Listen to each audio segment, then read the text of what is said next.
The entire country witnessed history unfold this week as a former president was arraigned on felony criminal charges in New York City. That's the focus of this week's in-depth discussion with moderator Reece Wetzel and a panel that is both impartial and partisan. Reece?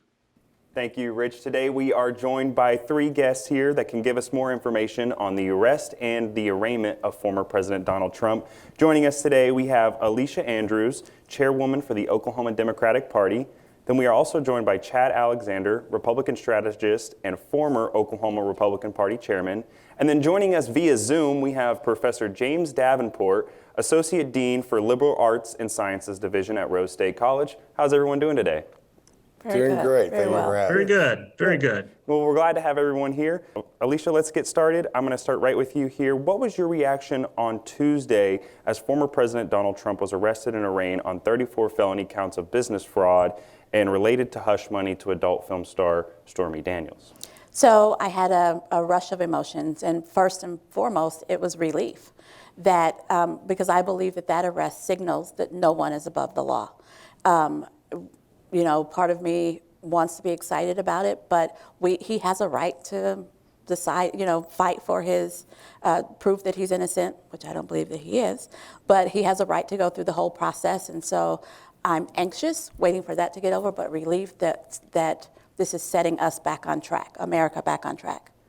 Chad, do you feel that this is a legitimate prosecution, or do you feel that it is political persecution? It's political persecution. I mean, you have a DA in Manhattan that wrote a 37-page indictment that never listed a federal crime. It said it was a state misdemeanor that was to cover up a crime on a federal level, but it doesn't actually give you the federal crime that was committed. And I'm really worried about this for the country.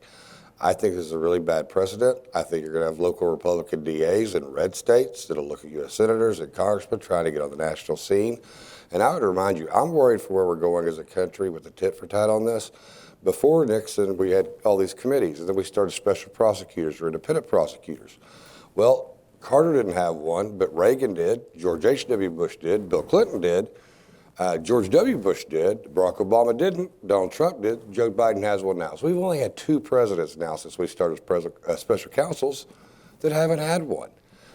I'm afraid that we're going to go down the same road here, and this country is already so politically divided. I think this is going to throw more fuel on the fire because the day of the indictment, the Ninth Circuit Court ruled Donald Trump to get $121,000 in legal fees from Stormy Daniels. She now owes him $621,000, and that's your witness. Alicia, do you have a response to that? I do. Chad said that now all the presidents have the special counsels. Here's the reality. We are moving into a world of accountability.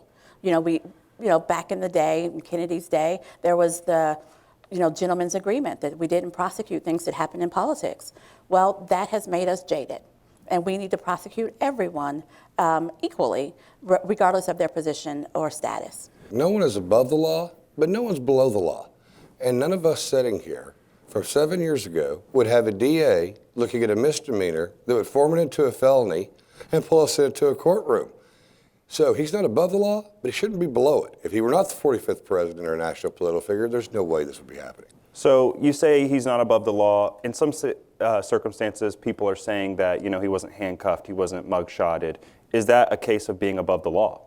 No, because you have the Secret Service there who are surrounding him. The point of handcuffing is he couldn't cause a danger to anybody in the courthouse. That was a justification from the DA's office for not doing it.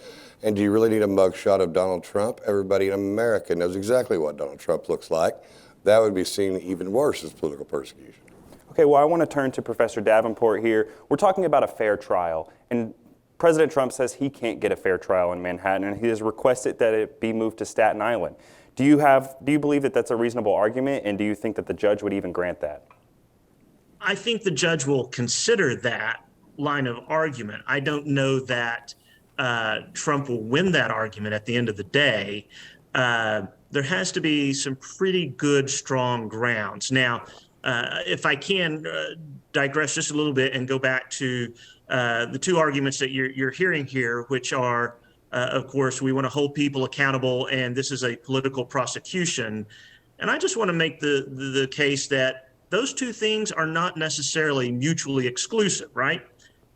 It's no secret the Manhattan DA campaigned for that office, and part of their campaign was that they were going to prosecute Donald Trump. And when they got into office, they began to proceed in that vein. But that doesn't necessarily mean that Trump did not commit the crime. And so I think we need to be careful about looking at this as though it's either one or the other. It can really be both.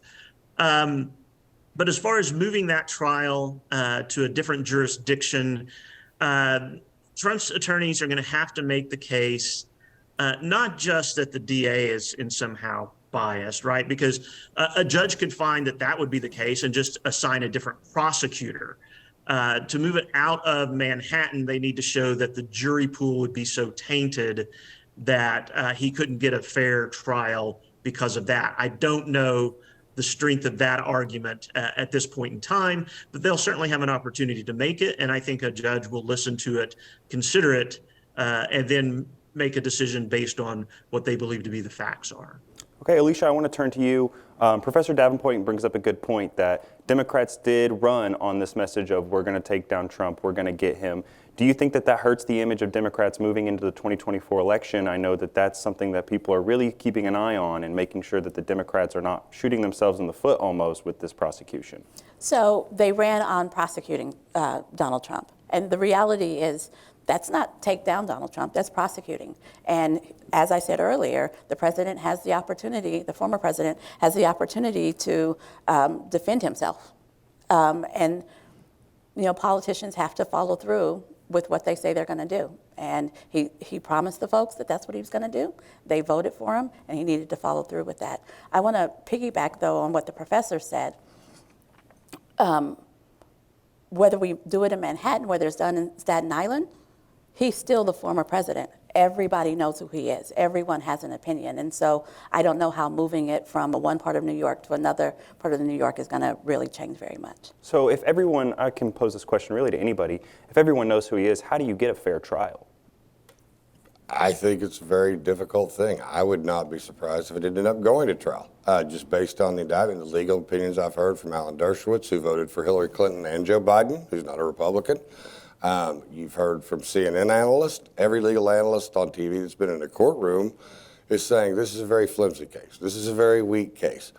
So we were taking a president to court who is also a presidential candidate, filed the records, the leader, the front runner, and they want to go to trial in January of 2023, right when we're getting ready to roll into the Iowa caucuses, New Hampshire, Super Tuesdays, the first week of March. So this would all be going on. So I think this very much is going to be involved in the, now I don't know what the outcome will be, but I think it's going to be very relevant to the presidential election. Yeah, well, I want to stay with you on that. So you're talking about the presidential election. Let's look forward to 2024. Does this unite the Republican Party, or after January 6th, is it still kind of a gray cloud? We don't know maybe the allegiance of the Republican Party. Oh, I think it unites the Republican Party. I think that you have a lot of Republicans that like Trump's policies, but they did not want to get back into era because it was just, the entire time he was president, it was nonstop Donald Trump coverage. And I think they like his policies, but maybe someone who doesn't have the baggage of the controversies that have already been out there. They were considering other candidates. But this actually, which I never thought could possibly happen, makes Donald Trump look like a victim. He was the last person in the world I would think would look like a political victim, but in this case, it actually does. This is historic. This has never been done before. And this is even in federal court. A U.S. attorney looked at this, did file charges. The former Democrat DA looked at it, did file charges. But I guess she's right. Campaign promise, campaign kept. But is that justice? That brings up a good point. I want to bring that to Alicia. Is that justice? It is justice as as the case goes on. I mean, that's really the thing. He's not convicted at this moment. It's justice if, you know, at the end of the day, he's proven guilty.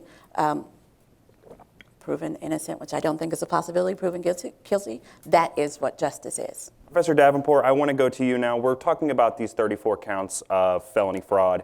Do you think any of these counts hold any weight? And when you look at them, you know, president aside, if you were to look at this as just a regular case, what do you see? Well, I think Chad is correct in that of the three or so potential legal entanglements that Trump might find himself in, particularly if you compare this to, say, the potentiality of what something like charges out of the Georgia might look like, or I think the other place is in Arizona. I'm not quite certain about that, but this is regarded by people pretty much across the aisle as the weakest of the cases, right? And that is mainly due to the approach that the DA is taking in trying to do these. So New York has laws that basically say you can't give money to affect state elections, but this wasn't a state election, it was a federal election, and so they have to tie this to a federal crime, as was mentioned.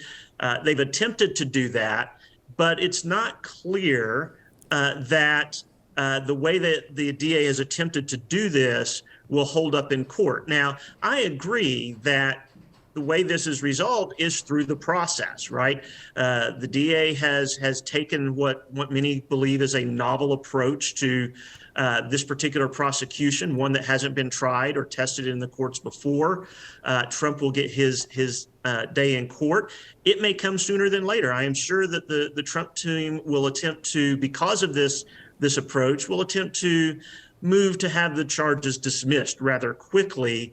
And that'll be the first kind of real test as to whether or not these charges hold the kind of water that some people think they might. If the judge doesn't dismiss them outright and they go to trial, then there's the potential that something might stick. But Trump is always going to have appeals, and his appeals won't be limited just to the state courts of New York, but could potentially land him in federal courts, and then it's anybody's ball game at that point. So I really it feels like a lot of us are getting ahead of the game. We're getting either too excited, oh, finally he's going to be held accountable, or we're saying, oh, this is just politics and there's nothing to this. I think all of that will bear out as this process moves forward.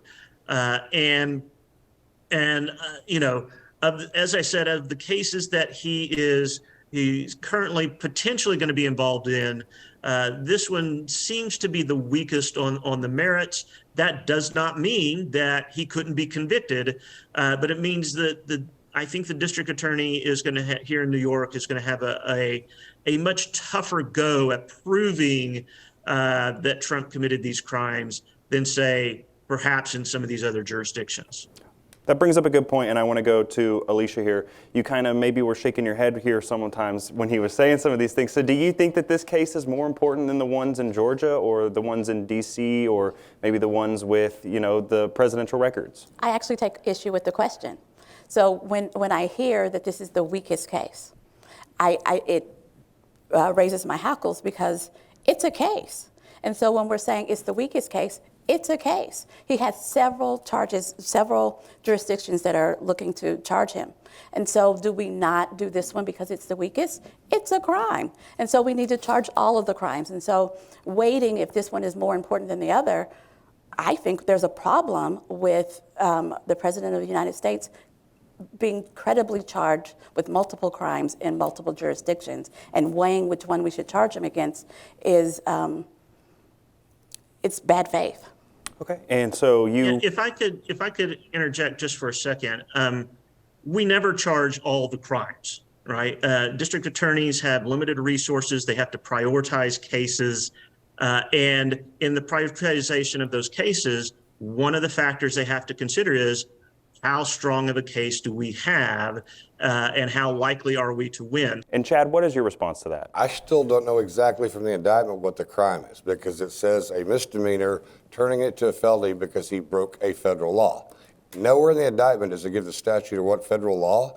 If they're referring to an FEC violation, the nonpartisan Federal Election Commission already ruled on this and said it would have been a violation if he would have paid the money from his campaign. So it really can't be that, because we've already had a bipartisan ruling. I still don't know what the federal crime is he was supposed to be committing, because it's not listed in the indictment. Not in 137 pages does it cite what federal statute, what federal crime, that this state crime ties into a felony so they get past the statute of limitations, which expired in 2019. Well, thank you, everyone, and thank you for that comment, Chad. I would like to thank Professor Davenport for joining us via Zoom there at Rose State. Thank you, Chad Alexander, Republican strategist, and thank you, Alicia Andrews, Chairwoman for the Oklahoma Democratic Party. My pleasure. Thank you. Thank you.